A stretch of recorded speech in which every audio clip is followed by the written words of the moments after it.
Recording. This meeting is being recorded. All right. Okay, guys. T, will you please pick a random month?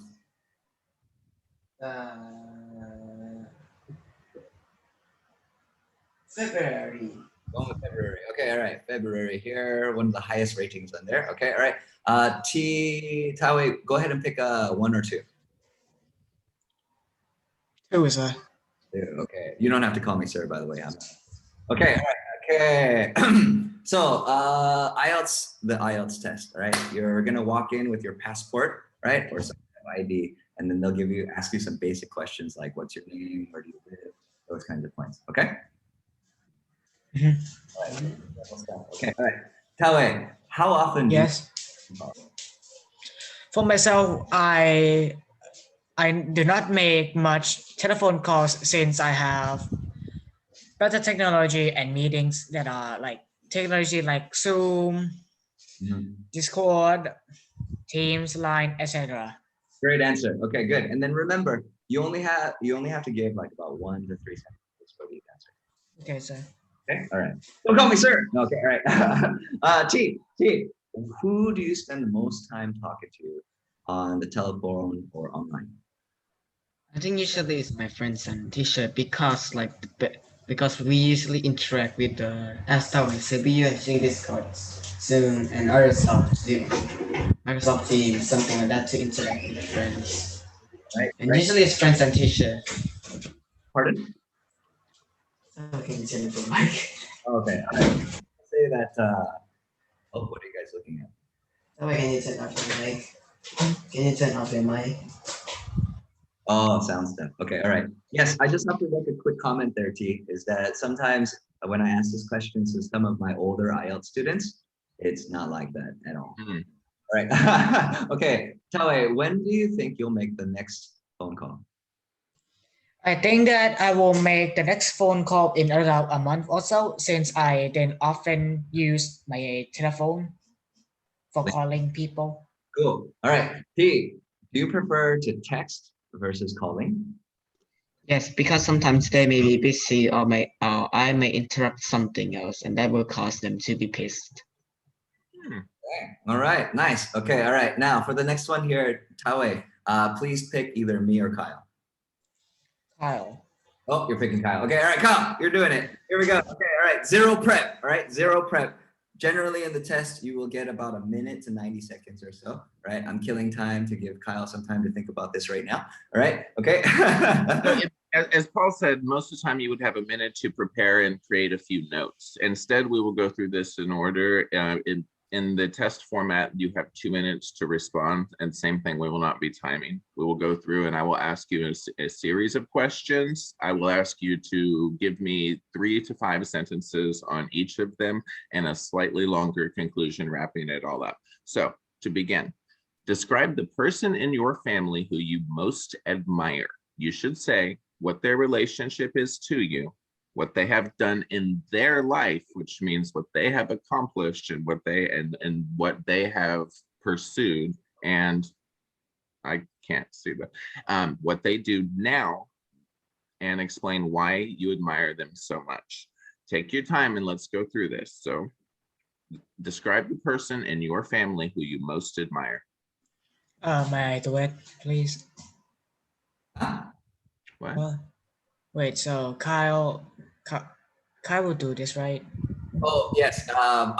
When I asked to pick someone, I was gonna have Kyle give the answer, and then Kyle switched it up and he was gonna break it down for you guys. Do you mind if we do the answer first and then break it down for the guys? Oh yeah, no, I'm happy to. I misunderstood that. I heard it the other way. No, it's okay. I wasn't implicit. I wasn't explicit. Yeah, it's okay. All right, okay. All right, so we're going for Kyle's sample answer, right? Kyle's sample answer, here we go. I'd pick your dad. Okay. All right, here we go. Okay. Before he begins, I do recommend a couple of brainstorming points. All right, one of the best ones is going to be a mind map on the piece of paper they give you. All right, a little bit better for me personally is going to be you have to think about the real person and then a memory with that person, right? And then just start talking, right? And that's generally a better way to get started. Let's see, what else? I guess like trying to hit all the bullet points in your brainstorming. it's good and bad. It's distracted me in the past, right? I usually hit them as I'm flowing, right? As I'm flowing, I'm talking, and then I'm like, oh, okay, I can talk about this. Maybe I talked about it already. I can follow up with it or strengthen it, right? And then you get your conclusion like Kyle said there, okay? All right, cool, sounds good. So remember, right, mind mapping, thinking of a real person, thinking of a memory with that person. Clear? Gentlemen, clear? All right, give me a sticker or something. Okay, all right, good. Okay, all right. Okay, all right. There you go, bro. The person in my family that I most admire would be my father, Steve. And there are several reasons for that.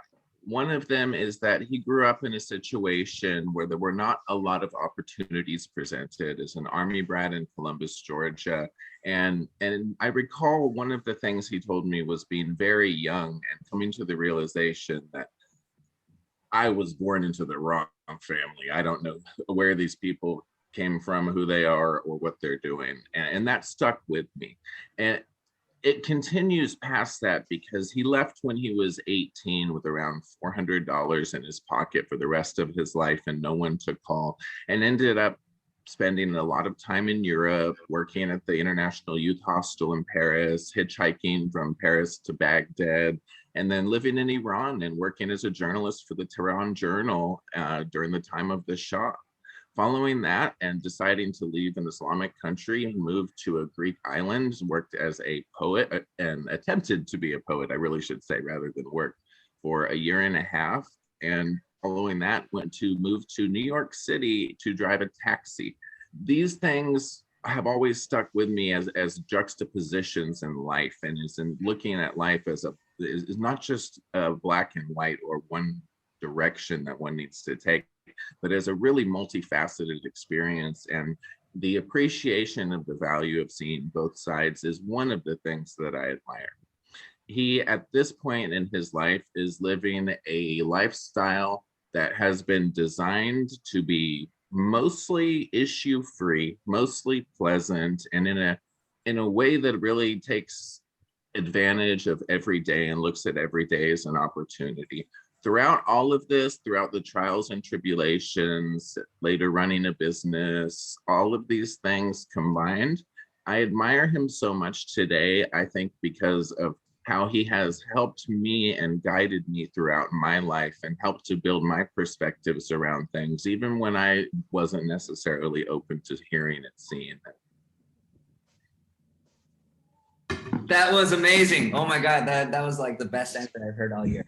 Oh my God, guys, that was excellent. Okay, all right. So real quick, I'm gonna show you why Kyle's answer is a 9. Okay, 9 is the perfect score on the test. Okay, 9 is the perfect score on the test. Kyle, if I have your permission, I would love to show this to your dad and make you feel awkward, right? And then, real quick here, I just I've been teaching this to all my students and adding this GIF. All right, so this is what I want. Right, where like I would love to show this video to Kyle's dad and then make Kyle feel like this turtle. Okay. Yes. Okay. So why is his answer a 9? Okay. Why is his answer a 9? All right. That's a good question. I'm teaching this to you because I really want you to understand what's it take to make your English really good. Right. And smart people categorize things. Okay. So in the IELTS test, there are 4 categories. Right. One would be fluency and coherence. Right, so that's basically how smooth and how clear. All right, lexical resource, that's a fancy way to talk about vocabulary, idioms, metaphors, upama, upamai, rang badanjai. Okay, and then the next one is grammatical range and accuracy. So that's your grammar, your sentence structure, the way that you choose to make your sentences. Right, and then the last one's going to be pronunciation. Right, which I think when they were writing this section, the guy was tired. Yes, and then so yeah. But anyways, all right. So the reason that Kyle's is a 9 here, right, is that he speaks fluently with only rare repetition or self-correction. I would say there was only repetition for emphasis, right, for power, and then self-correction didn't happen. Clear? Okay, and then T, self-correction would be like, oh, that was wrong, I have to fix it. Okay. Right, I still do that a lot. All right, any hesitation is content related rather than to find words or grammar. There was no hesitation. Do you guys agree? Okay, All right, speaks coherently with fully appropriate cohesive features. That's just a fancy way of saying that he transitions smoothly. Okay, clear? Transition smoothly. Clear. Okay, all right. Speaks coherently with, develops topics fully and appropriately. It was great with examples of his father's life, right? Everything that he did. It was also connected to the order, right? He did follow the structure very, very well. And then a side point here, bro, is that for all of you guys, is that you do not have to communicate all the bullet points. It's just there as a guide, right, for the test. Okay, lexical resource there, right, is that it was definitely flexible and precise. Okay, right, all the words he chose. You had a little bit of this too, T, right, when you used the word interact in your answer in the beginning as well, right? And that was one of the key reasons that I said, oh my God, you give better answers than some of my other students. Okay, okay, clear? Excellent. Okay, all right, cool. Do not compare yourself to Kyle because he's a white guy. Okay, all right. Don't compare yourself to Kyle because he's a white guy. But I want you to see a goal of English. Okay, all right. See an English goal. Okay. He had lots of different ranges, lots of different types of complex sentence structures. Right. We can go through that stuff in the video later and see. I can probably make a transcript of it, but it's unnecessary. I think what you can see is that the words he chooses, the sentence structure he uses, those are the things that give the story some shape. Okay. Yeah. Mhm. Excellent. And then pronunciation is really quite good. I'll make a side point here, right? I've been abroad for almost 20 years now, almost, right? Outside of mainland America for almost 20 years. And Kyle corrects my pronunciation. I appreciate it and for it, right? And so that's where we have apartheid, right? Apartheid, anonymously, other stuff. Okay, anyway, yes. But yeah, it's good, guys. Okay, so that's why that was a 9. Does that make sense? Yes. And I'm not going to make you guys do this one. I just wanted you to see. All right. And then the next level here is part 3, which is going to be your macro level discussion. Right. So part 1 is just really basic questions directly connected to you. Part 2 is going to be more detail about stuff connected to you. Right. And part 3 is going to be like our discussions every Sunday for the last 4 years. Okay. Okay. All right. Okay. All right. Here we go. T, is family important in your country? Yep. Why? Why? Hmm. And no I pressure. think Naturally. this is a hard question actually. It's a hard question. Okay, let's brainstorm it real fast. All right. So let's make 3 bullet points for this. All right. Why is family important in Thailand? I think it's not about like country. I think it's all just about like people. If they thought that their family is not important, they just screw them up. It's not about the country. It's all about like people thinking or thoughts. It's an opinion, not like a true statement.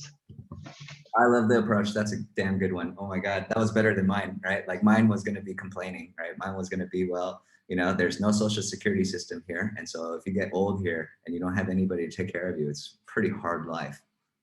Yeah, it's a pretty hard life here. Okay, all right, Tawe, how has the size of the family changed in the last few decades in your country?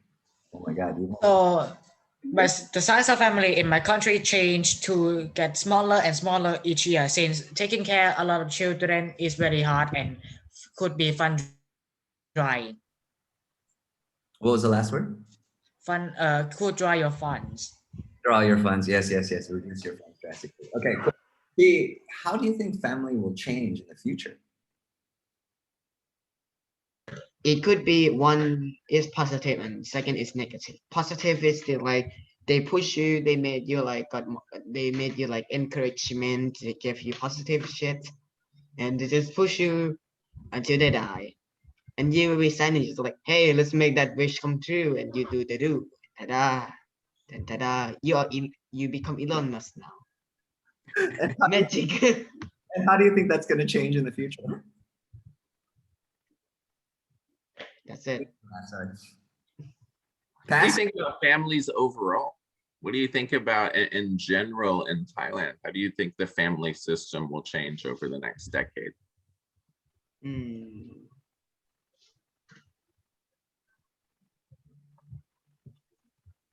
Put down, Cub. Sir, that's hard to say. Don't call me sir. Sir, that's hard to say. Man, that's hard to say. Oh, you're going with There me. you go. I like it. Tell me, what role do grandparents play in the family in your country? For my country, grandparents play a major role in the family since they raised my father and the mother of each family. So the family will pay the most respect to the elders, especially the grandparents. Most respected position. I'll take it. All right. Who do you think should be responsible for the care of the elderly? The family or the government, right? So when you get old, who do you think should take care of you? Your family or the government? I think government, because like just thing like this, like college, when you go into college you need to find like a side job to make money to live, stay and something like that. And if you're a family just like, hey, I want to retire, and like, yeah, I want to retire too, and they're just gonna retire this and ask, and I will be like, oh, I need to have a side job that's make a ton of money now. At 70. So I Okay. think government should take care so they will not stress of the of us. Or if the next generation will be like dead or bullshit more than before. That's it. That's very insightful. Because if we let our parents not retire, they will eventually die from stress or something else. I respect your answer, and I also respect the guy who wrote this question. It's a good question. It's a good question. It's one of those questions that just makes people talk, right? Okay, last one. Tawe, why is the number of joint families decreasing in modern time, right? Joint families, what would be joint families? It's like a nuclear family, multi-generational family structure in one household. Like the Brahmins right here in Thailand, yeah? It's So just joint three families- generations. It's just a multi-generational family. Okay, so I have a joint family in my house. Yes. Yeah. Okay, cool. So yeah, Tawe, do you think, why is the number of joint families decreasing in modern times? From my knowledge so far, I think the joint families are decreasing in Thailand to cut costs on welfare of each family. And As you can see, feeding a lot of mouths inside a household is very hard, especially during an economic crisis when the value of money is slowly going down, and the Corona period as well. that's good, man. Oh, you guys make me so proud. I'm gonna just add one point here. Civilization. Yeah, for me, I think that this is reducing, right? It's decreasing because it's the siloization of individuals in the wrong way, right? And the way that I would say that is just because of technology and the way that things are getting run, everything seems to be pushing this individual story that people feel like they need it, but they don't ever really quite do it, right? And so the next best thing that happens, I believe, is that people just kind of do their own thing inside of the household, right? And when people live like that, it's just not really comfortable for a lot of people to do that, right? Because like what I'm imagining here is that you have a really big house and you have like maybe 7 people living in there, but those 7 people only interact when they pass each other in the house, and they're not on their phone, right? And I think that would probably be one of the biggest factors in this, where, you know, humans used to be very tribal, right? Super tribal, where we lived in these really big communities of like 100, 150 people, you know? But then now it's that the unit is like 4, right? Unit is like 4 inside of a house. Yep. Okay, that was enough for me. Okay, all right, very nice. Okay, good job, guys. All right, so everybody say bye. All right, see you later. Okay, I'm stopping the recording. Peace. Okay.